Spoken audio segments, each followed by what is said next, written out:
Okay. So once you get logged into Blackboard, there are a couple of different things that you can do with your students. So I have this Blackboard shell a little bit created. It's not fully created, but one thing that you can do is to see what your students see. There's this little, it looks like an eye, but it's a circle with 2 arrows around it. So if you click that, it enters student preview. So whenever you want to see what your Blackboard looks like from the student's perspective, you click that. I don't see that. I don't see that, Michelle. Where is it? Let me see. Maybe the pictures are in the way. I don't know. I do not see that little eye. Yeah, the pictures might be in the way. Do you think you can move them out of the way? Let me see. I don't know how. You can minimize the pictures too. Or you know what you can do? You can go up in the upper right. It says view options, and then when you click on the down arrow for view options, then there's a side-by-side mode. If you click on that, the picture and Michelle's screen will come side to side. I can't get rid of it. Yeah. Okay. I moved the pictures. Now, where's the eye? I'm sorry to interrupt. Well, where's the eye? It's right here. Okay, now I see it. Thank you. No problem. Sorry. So again, when you click on that, it'll tell you at the top that student preview mode is on. So you can see what your students see. Like notice all of the things that I had before, like users and groups and all of the other settings that are on here don't show up because again, this is just what the student is going to see. So as you click through, you'll be able to see the different things that students are able to see from their perspective. Like you'll notice my course materials is currently showing, but I could technically have it not show up based on hiding the link. So if your students can't see something, I would go in as student preview and see what they're seeing before asking any questions, because it just might be that one of your links is hidden. And again, to unhide the link, you click on this little circle with the upside down arrow, and then you can hide or unhide the link. Okay. Now, Michelle, I actually did this morning, and I went the opposite way to simplify it for my basic students. I took out all the extras so they could just go right in order, you know? So this is a great tool. Thank you. Yeah, absolutely. So for the purposes of this webinar, we're going to talk about assessments and assignments. And then I'll answer any questions, like general questions that you have that you may have come across while you've been playing around with Blackboard. So for week 5, what I did was I created a midterm assessment for my students. And then for week 6, I created an assignment for them where they have to upload a PowerPoint slide deck. And I'll be going over that with my students on Zoom and showing them how to do that step by step. But to build an assignment like this where they upload something, so if it's uploading a document, uploading a PDF, or anything like that, you'll go to assessments, and then you'll click on assignment.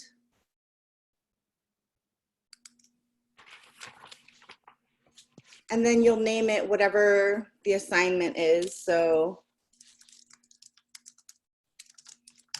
let's do subject-verb agreement.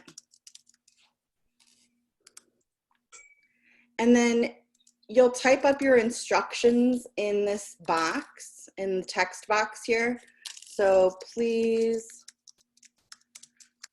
upload your subject-verb agreement documents. And then you can also add examples by browsing your computer. So if you have like a exemplar that you wanted to include, you can browse your computer and put up an exemplar piece of work for your students to see. Now, it does require you to put points possible. I believe you can enter 0 as an option, like if you don't actually grade anything with points. I do just to keep my students like knowing where they are in the class, if they're like at mastery or not. So I do a 10-point usually for an assignment. And then if the assignment is not showing up, it's probably because this box was not checked where it says make the assignment available. So that's something to be aware of. If you don't see it or your students don't see it, the availability right here may not have been checked. And then you'll click submit once you have all of those components, the instructions, the title, points possible. And then it will show up right where you put it. So I put mine in week 6. Now, to see what this looks like for a student, I'll enter student preview mode. And I know that it was in week 6 of my course materials. So as you can see on the left, there's the All About Me slides deck and then the subject verb agreement.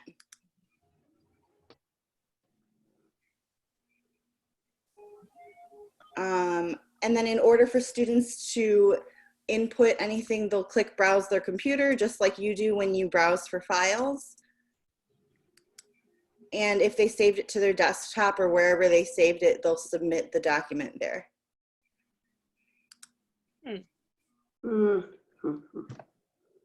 So I know this takes a little bit more for digital literacy. Yes, it does. More like a lot more. Yeah, a lot more. If I can pitch in, Michelle? Sure. I feel students are, I think they are very comfortable with digital, doing digital stuff. A lot of them, you know, they have very strong technology on their iPhones, etc. And I feel like they know how to upload things, and I feel they would be more comfortable with it. I don't think I agree with that. Not totally. I think it also depends on what levels you're teaching, because typically what I've seen as a pattern is digital literacy tends to increase as their ESL, as their levels increase there. Or commitment. Or commitment, yeah. Or people at home helping them. That's something I think Children. is a big factor. If they have someone working with them, it's good. Mm-hmm. Yep. Yep. Yeah, I would like to chime in. This is Susan Quinn. I wonder if any of you, excuse me, ever thought about some of our especially our women that maybe have husbands who are not very supportive of their learning English, feeling a little stressed out, maybe doing this at home? Comments? Yeah, I mean, That could be an issue, yeah. Because I say this from experience. I've seen students of mine in stores, and when they're with their spouse, their English is gone. So just wanted to bring that up. Yeah. I just think there's challenges no matter what we do. I've had more than half of my class drop out already, and this is in math. So I think that we can do what we can do, and then the students can either say, I can't do this now, or, you know, I'll come back later. I mean, that's all we can do is just try it. Can I say something, Michelle? Sure. Oh, hi.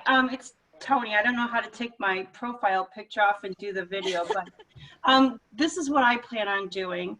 I plan on just assigning pages in the workbook for homework, and then going over the homework through an online platform, and then just assigning writing assignments and having students just email them to Yeah. I mean, I think that's just simple. Yep.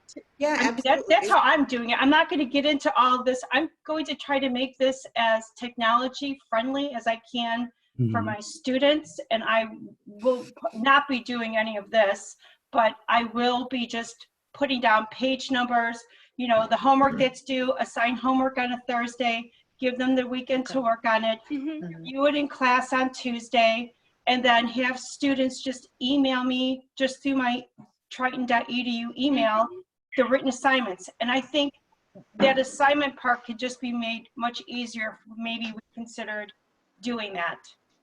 Yeah, and this isn't like a requirement by any means. I was just showing it to people who wanted to learn more about how to use Blackboard for their students. So, But yeah, the That's a thing great that idea. I would suggest, or that I not suggest, but would say is that even downloading the writing assignment to an email, it's similar to browsing your computer, you know, so those skills are still being used. I have a question if I can. If we choose to go this route, once they upload their document to the assignment, where does the teacher see it? I can actually let me do that really quick so I can show you what that looks like. So as a student browsing, you actually can upload, I'm just going to upload a picture and submit. And then the students will see on their end that they submitted something. So in this case, I submitted this picture. When you exit preview, if you keep the preview user and data information, then you'll be able to see what you submitted as if you were the student. So you would go to the grade center, the full grade center.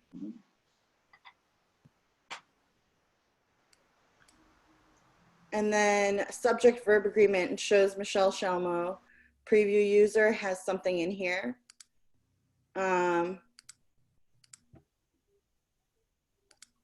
Oh, I see what you're saying. Where would you go to like grade the assignment? To like retrieve it, yeah.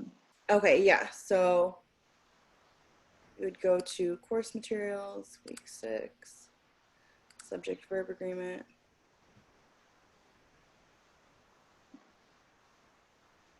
Yeah. Do you need to leave the student preview section to do this, Michelle? Yes. Yeah. Here we go, assignments, my bad.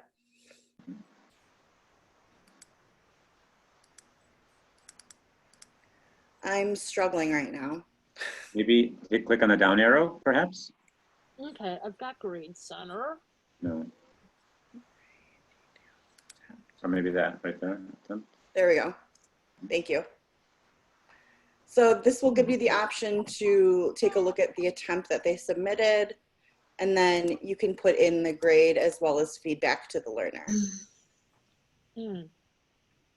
One more question. If they, I mean, I guess I could test this out myself later, but since everyone's here and it might be applicable to someone else, if they were to upload a Word document, would I be able, besides offering them feedback here, download the document so that I could make changes to it as a Word document, for example? Or Yeah, not? so But also- this right here, Yeah, this little arrow with the line, I believe is the download button. okay. So that would help you to download it to your computer. Okay. Michelle, I have a question. To simplify it, like what was said by Tony, can we just ask our students, like say we want to write, describe your neighborhood. That's the assignment due next week, just as an example. Can we ask them to make it simple? Dear students, please send me an email and write, dear teacher, my neighborhood is blah, blah, blah, blah, blah, blah, blah, blah, blah, and that they would send that as within their email. So they have only one step, which is to send an email. Then we get the email, then we could answer their email with corrections or comments or questions, so that it's a two-way street, but there are no detours. Would that work? It seems to me it would, because it sounds like a regular email exchange. Anybody? Absolutely. That's what I'm doing with many of my students too. Yeah. That don't have computer access, but phone, they have phone. See, that's the thing. There's no way they could do this on a phone. Okay, say that again, Nanette. You I mean, cannot. they can't do this on a phone. No. No, not They the would need a Blackboard. computer. Yeah. but Yes. they could answer an email on the phone. So rather than going through this procedure, it would be acceptable to send a regular email and then have them respond back in Yes. their email. Got it. So let me ask a question about that, please. So this would all be done in real time if you have 15 students, rather than go through Blackboard, you'll be doing it during the class time, sending and receiving emails and giving feedback, or after class for the preparation for the next class? So I'm doing exactly the same with both. Put it on Blackboard the same and email to everybody. And that way, if they have access to one or the other, they have it. Does that work? You know, as we're in punching mode, I guess you'll have to see if that works. But We're going to I'm be, not trying. I'm sorry. well, we're going to be meeting all the time, you know, continuously through the remainder of the semester to make sure that what it is, you know, that the ways that we use the different online technologies, from email to Blackboard to Zoom and beyond. Some people are using Google Classrooms, for example. You know, how those are working, what we've discovered, sharing with each other, you know, benefits and drawbacks and so forth. So obviously you will do this, but it would be very helpful if, as you find your way through this online space, you really keep enough records of that, A, to make sure that attendance can be monitored, and B, that you can report back to each other and help each other to, you know, improve over these next 7 or 8 weeks, to the extent that we can, you know, help people finish these classes. I'd like to ask a question, if I may. This is Susan Quinn. Do we have the, well, how can we do like a phone, I forgot what they call it, like almost like a conference call, where we send our students a link or a number that they can call? And I've been on many of those through my other business that I work in, where we, you know, get this in advance, this phone number that we need to call. And then this would be great for conversation students, because they would be able to listen in to what the topic might be. So is there anyone in our group that has more experience in that? I have never set one up, but I have participated. That would probably be through Zoom. We talked a little bit about that last week, where there's a phone number that students can dial into, and then the class code will show up, and you'll have to copy and paste that into an email for students so they can have the phone number as well as the class code. And they'll dial the phone number, and then it'll ask them for the code, which I think is like a 6-digit number. And then they'll be able to access the conference call via their cell phone. Yeah, because this is something I started doing like 7 years ago, before I thought even Zoom existed. So is Zoom the only platform that you know of, Michelle, that does this? No, there are other platforms that do it. Zoom is just the one that I've been using frequently, and it's free. So that's the one that I refer people to. What about using Skype and making a group? Yeah, you could use Skype. Because Skype is free also, and then they can see each other or unsee each other if they don't want to be seen. They're in their, you know, with their kids or doing dishes or something, but they can speak and hear. We can speak and hear to them. I do some teaching on Skype, and it's really great. The people are overseas. And that's a way that is free and is pretty much you just click on your camera, and there are not a million steps. That might be an alternative. I don't know if that echoes what you're saying, Susan Quinn. I don't know. Yeah, I think, you know, like even for example, those of us who might be teaching intermediate conversation, if we do this conference call together and we're communicating, you know, clearly and slowly, that could be a method of having our students listening in, and then we would assess what they've learned through our conversation. Let's say we're talking about health, or we're talking about whatever the topics are, the themes that we talk about. That's just an idea. I used to participate in these all the time back when I started with this organization in Oak Brook, but I kind of pulled back on it a while. So I could find out, you know, what links they've done as well. So any thoughts on that? And that's something that, have you had a chance to watch the Zoom video that I sent out? Yeah, I've watched those. I've done the drop-ins. I watched the Blackboard. Yeah, it's been like taking classes for the past week. Yeah. Let me just raise that in the online learning space, the more richness that we have in terms of the information. So, you know, information richness as a concept in learning. If you have video as well as language, we're able to help ourselves and our learners to succeed, because they can pick up a little bit more of the body language and the nonverbals. They can assess tone better, especially in a multicultural environment, if they can see like my hands doing this, you know, rather than me doing this on a telephone where no one is going to see that.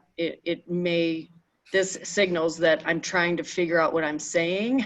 So, you know, that might help learners. So thinking about that concept of information richness as you all work so very hard to try to put together remote learning is a very, you know, central, you know, touch point. I would agree that being able to see the students and for the students being able to see others so that they can use gestures, which make up something like 75% of what we're communicating, is very important. When I used to use chat, when I taught in Poland, I would make a record of what we said in the chat box, and then and then I would set up an assignment for the students. I'd mark spaces where there are mistakes, and students would have to fix those mistakes. They found that extremely useful and to some extent fun for them. They could get a very concrete record of the kinds of mistakes that they make. And you can see over as the chat progresses, like in the next chat a few weeks later, that they're making fewer mistakes. That's something I would suggest doing as well. In the conversation another thing is that in the conversation that we had yesterday with Nathan, and there were a few other people present, Tammy made the point that you can use Google Docs to get students together in pairs or threes in your class. And then outside of the Zoom or Collaborate session that you've set up, you can have them work together on a document. That makes sense within the context of a classroom, so that the students are actually interacting with someone. And then you can take what they've produced and put it on your screen and have the students together comment on it, what they like, is there anything they don't understand? And that could be very fruitful for a discussion, I think, as opposed to just students going away and spending half an hour writing something, especially if you can't access it. That's not very useful, I think. That's all. No, that's great. Actually, that's a good segue into the discussion board on Blackboard, which I wanted to show you. If you take a look on the left-hand side, it says discussion board. What you can do is you can create a forum. So just to keep it organized, I would do like a forum per class or a forum per week. And you can call it whatever, week 1. And then write in there a prompt for what you want your students to talk about.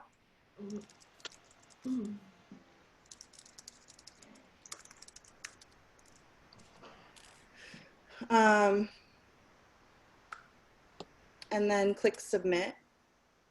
So this allows students to go in here and create threads, and they can do this on their cell phones through the Blackboard app. There's like there's 2 different apps for Blackboard. There's a teacher app and then there's a student app. The Blackboard app for students has a pencil on a blue background. And then they can actually answer threads or create threads in here to where they can have like discussions about topics that you've put out for them. So you could even use that for homework then. Right.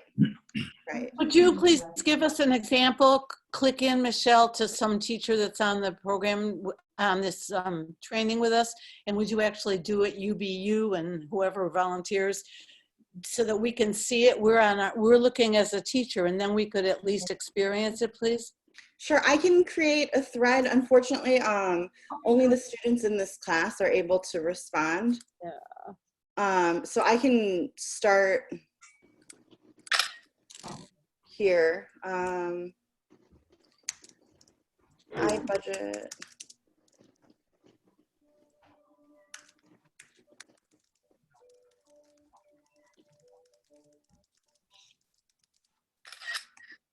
Okay. So what students would do is they would click submit. And then it shows, this would be the thread for the student. And then another student can come in and click on that and they can reply. If you've taken an online class, I've done this before for online classes. Yeah, it's really very standard. The one thing that I would caution us all to be aware of is that if students don't have extremely precise guidance about the expectations, they're likely to see this as kind of optional, and you'll only have 3 or 4 people using it. So, you know, very, very precise about, you know, this needs to be done within these 2 dates.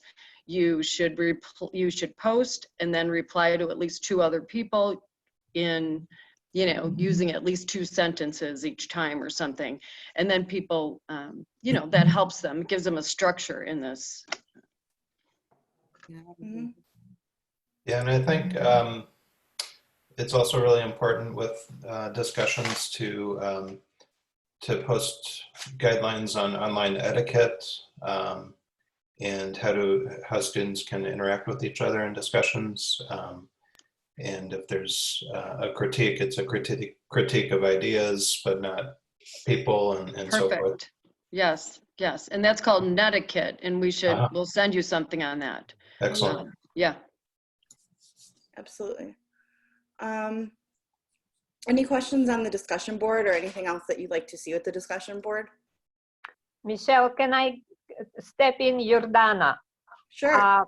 I think maybe it will help if you send us a couple of sentences or something to post to our students about the difference between creating a thread and replying to a thread, because from my experience, it has been confusing when I did this in webinars.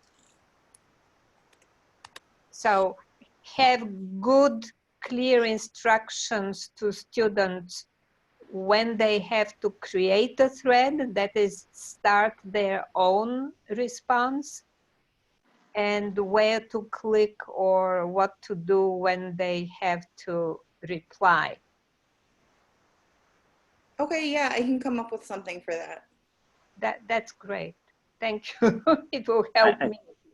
I think even more helpful would be to actually do this in, I mean, well, that would also be helpful, but I think would also be helpful to actually do this in class. So put up a thread on your screen and then say, okay, in another, well, this is assuming that they're on a computer, I suppose.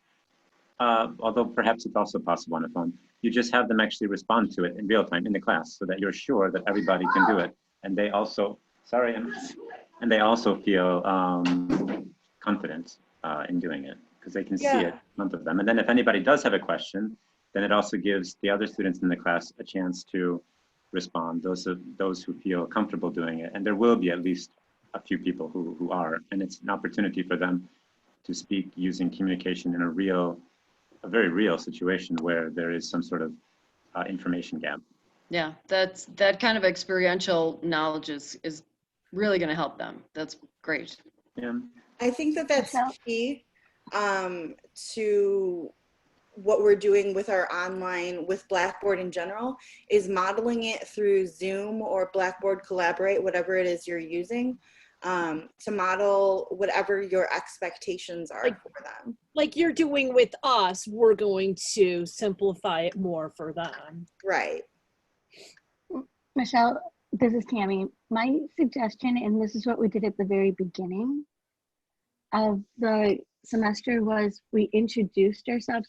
So to start with something very easy, not with an assignment. Oh, with like the discussion board? With the discussion board. So, you know, it might be, say, maybe a question would be, what have you been doing at home the past 2 weeks? Yeah. And then everybody can write what they wrote, what they've done, and then they can comment on each other's. And then after that, to go into an assignment or, you know, to ask a question, you know, make it something that it's very easy and that people will want to participate and respond to. Mm-hmm. Absolutely. That's just a suggestion. That's a great idea.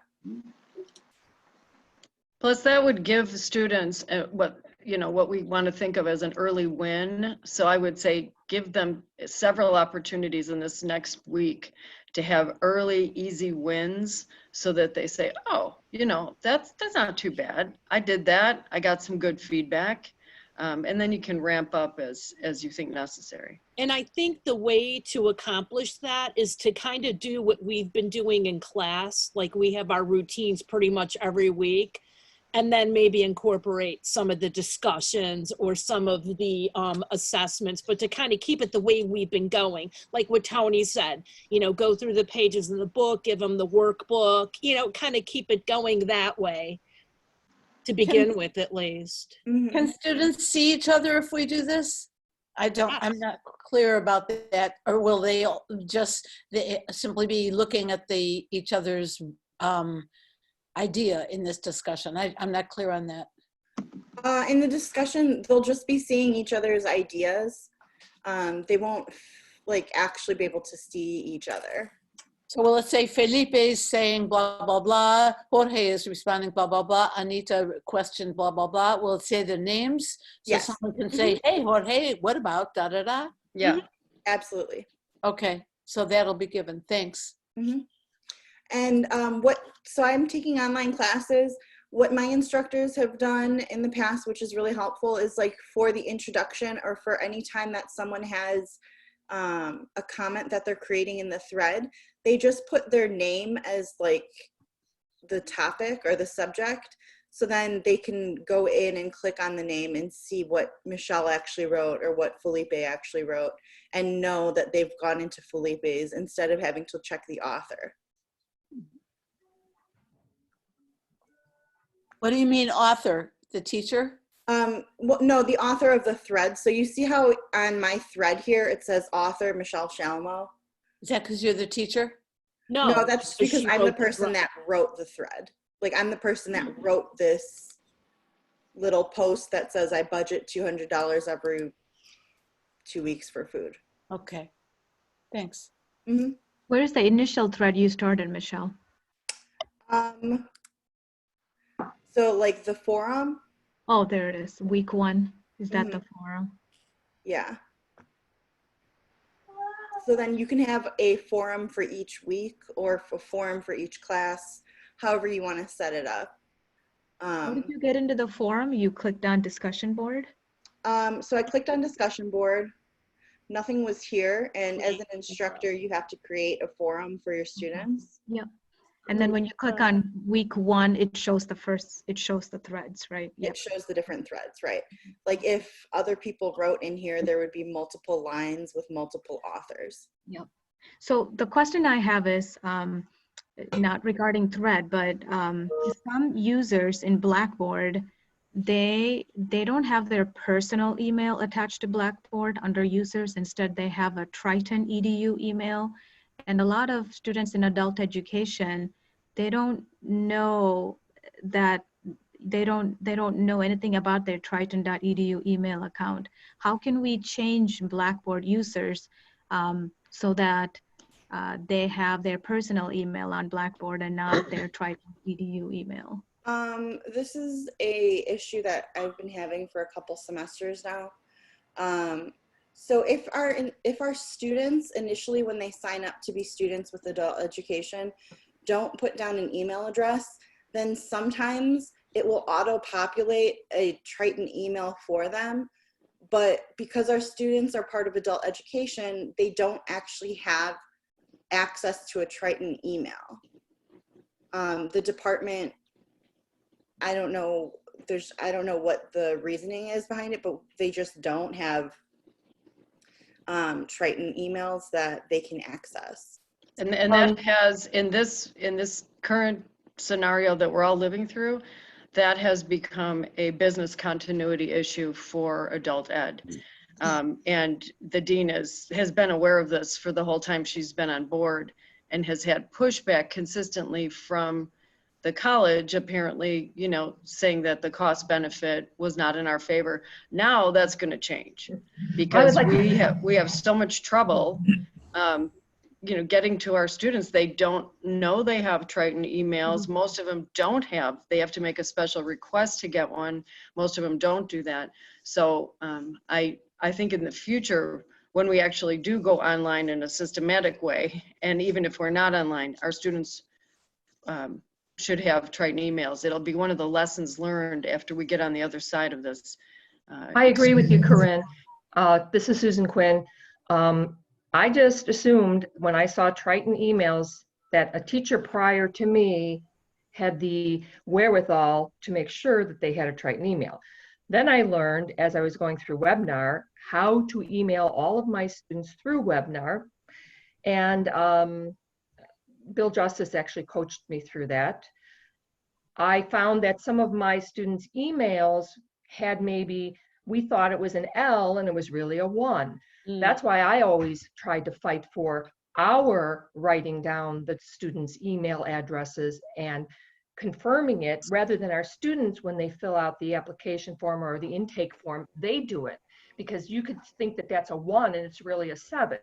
So that's something that I give you kudos for saying, yes, we really need to get the email situation straightened out. So yeah, and there are going to be a lot of lessons learned that not that any of us would choose this experience that we're all living through and that other people are living through, but there are going to be some changes on the other side because we've had to grapple with things that frankly are unnecessary.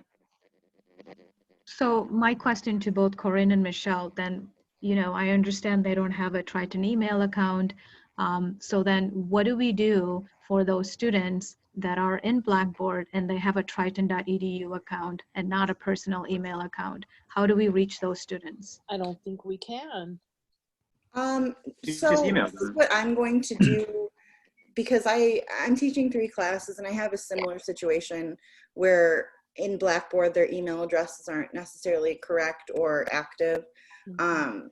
So unfortunately, the better half of tomorrow I'll spend calling my students and asking them for their email addresses. And if they don't have one, creating an email address with them just so they can get on onto email for Monday and Tuesday. I got that part, but then if we create announcement, like I plan on doing everything in Blackboard. So if I'm creating announcements and it's going to their Triton email account, how do they access that information if I'm trying to do everything through Blackboard? Right. So unfortunately, you'll have to send the announcements double, once through Blackboard and once through email, or you can just send your announcements strictly through email. Like send them an email directly, not through Blackboard.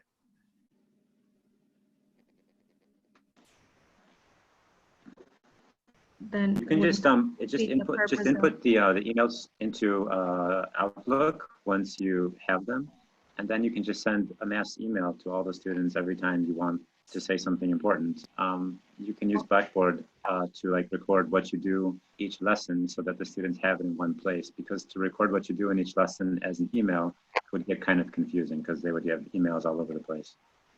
I have a question, David. How do you write in the to box, the TO? How do you do the, like somebody at gmail.com, then you put a semicolon or a space or what?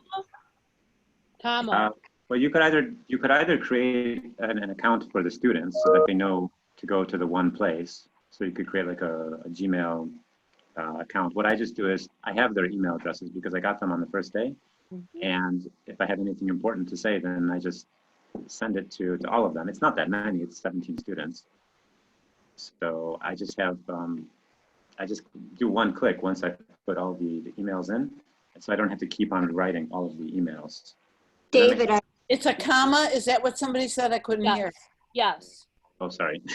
Comma. Okay. And what about for blast phones? I tried to send texts last night, and it stopped me after 3. I have an iPhone, and I was trying to send like the same text to a lot of people, to 17 people or 20 or whatever, and after 3 it stopped. So I just copied and pasted the message. Who's got success story with that? Can you help, please? This is Carolyn. I don't know if you can hear me. Yes. Okay. This is right up what I need to know from Michelle also. In Outlook, I have set up a group of my current students with the emails that I know are working. So I did create a group for my class that I have now. With reference to what you're saying, Susan, have you done that in Outlook? Do you have a group named, ESL 82, and then all your students are listed there? That's how you would start for that kind of an email through your Triton. Have you done that? So I would give it a name, is what you're saying, right? And then put name the group. You have to, yes, you have to name your group, and I just put my current class number. That's great. And then you can send a blast that way, when you're in your in Outlook. Okay, does anyone know how you do that with cell phone texts? Is there a way to do the similar thing, to have 25 phone numbers in the to box, or is it accurate what I dealt with last night? I just sent to I sent to 3 people, copy paste text, 3 people, copy paste text, 3 people, copy paste text, which was fine, but I'm wondering if there's a shortcut or a way to make a text message go to 25 people at once. Anybody know? Okay, I don't know. This is Nancy. I don't know about that, but I did try what Carolyn was talking about and created a group, and I've sent out 3 emails so far, and everybody's gotten them as far as I know, because they've all responded, and that's how I sent out the Zoom meeting, because I've been doing practice meetings. And it was very easy to get it set up. It's right in Outlook. Yeah, this is Jim. I also set up a group in Triton email, and with great response. Yeah, so Susan, unfortunately, I don't have an iPhone, so I'm not sure how to answer that. I know that in my Android, I can send multiple text messages out of one text. like more than 3. But Susan, I have an iPhone and I sent a group text of 14 yesterday. So did you put the, great, how did you do that? You put the number and then a space or a comma or a semicolon? No, Or I the just put the plus? number and I put everybody in my contacts. I put a number in, then their name comes up, and then I type in another number and the next person's name comes up. Okay, And but if they're not in there already, their names haven't come up. Now they will, I understand. I did a number and then I hit plus. Then I did a number and plus to add more numbers. However, it wouldn't let me do it past 3. What did I do wrong? Somebody said the other day, who's your server? T-Mobile. Oh, because mine's T-Mobile too, and I put 14 in and it worked fine. I don't What did you do for your, like, number for, after the first number, did you do some kind of, did you do the No. plus? No. You just had a number that looked like 10 gazillion, blah, blah, blah, blah, blah? Well, like I say, these people are in my contacts. So I first put them in my contacts. Oh. And then when I put the number up, oh, their name pops up. And then I put in the next number, their name pops up. I can when I add a contact, I can preface that with the course number or something that will help me to bring that number up on the iPhone. So it could be, like, for example, I'm basic teacher, so E80 and then the student's name. So oh, that's cool.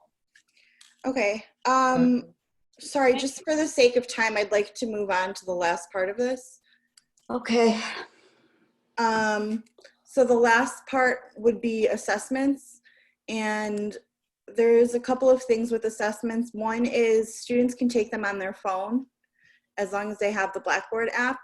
And 2, once you've created an assessment, it's nice because it goes into your bank. So next semester you'll have your assessment. So you don't have to recreate from scratch.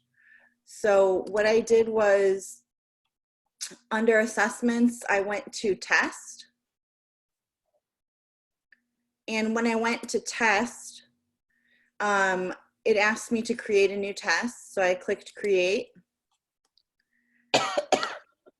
And then you can put whatever your test is called. So mine was midterm assessment. And then there's a description text box and an instructions text box. And the instructions text box is where you would put things like, if it's multiple choice, you would say select the correct answer. If it's short answer, you would put in type the correct answer, whatever the instructions are for this test. And then you would click submit. And it's going to say this test has no questions because you created a test, but we haven't worked on the questions. So you'll go to create question. And when you do that, there will be multiple question response options that will show up here. So you can do a formula, a calculated numeric answer. What I did was I did multiple choice. There's also true and false and short answers. So it's just how you're setting up your test. If you do multiple choice, then you'll put the question text here in this text box.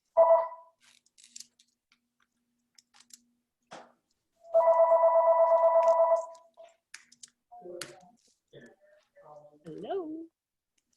So I did what is 3 + 5? And then the different answers are at the bottom. 3, 7. This takes for hours, right?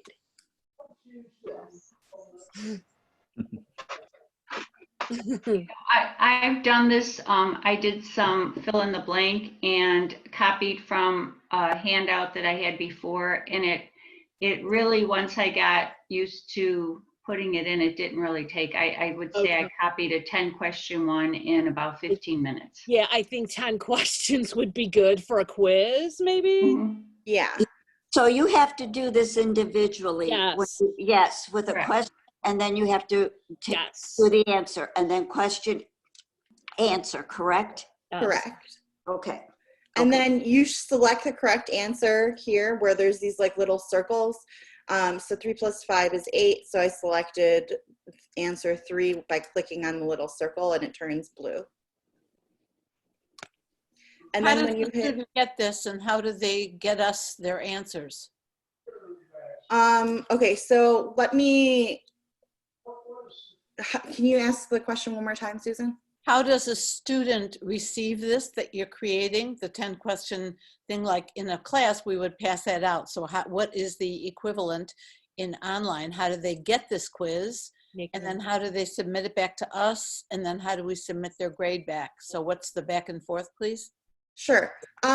So this is going to be in your course materials, wherever you put it, in whatever folder you're putting it in. So I did week 5. I'm going to give them an assessment. I didn't submit that, so it won't show up, but I did create another assessment yesterday to show you. So as you can see, the midterm assessment that I created yesterday is here in my week 5 folder. So students will just go to week 5 and click on midterm assessment. And then they'll be able to begin by clicking begin. And then this is what the assessment looks like. Now, what I did was I had 2 multiple choice questions, 1 fill in the blank, and 1 short answer. Now, for the short answer, obviously there's going to be different answers that are correct, so it won't automatically grade that for you. However, it will automatically grade questions 1, 2, and 3, so you don't have to do anything for those questions. As soon as the student takes the assessment and clicks save and submit, then there will be a score that's populated.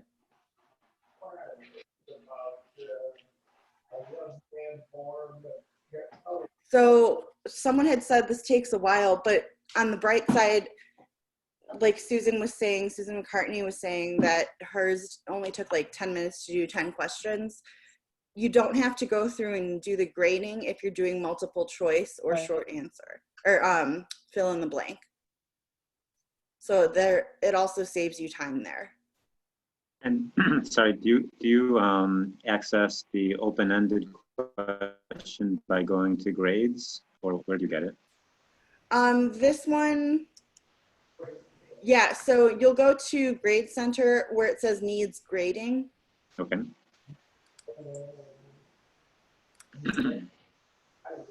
And then I don't have any, I didn't take that test, so, oh, that's also where you'll find the assignments from.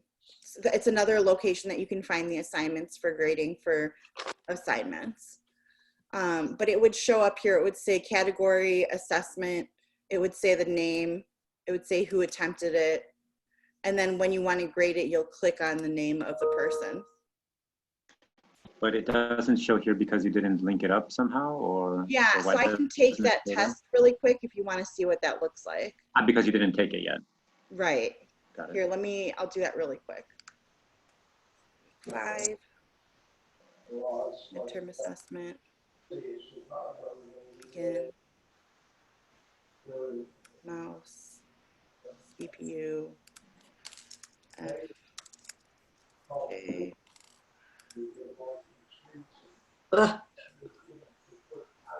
Michelle, can you choose an incorrect answer so I see what that looks like? Sure. Like for question 2 or something? Okay, thanks.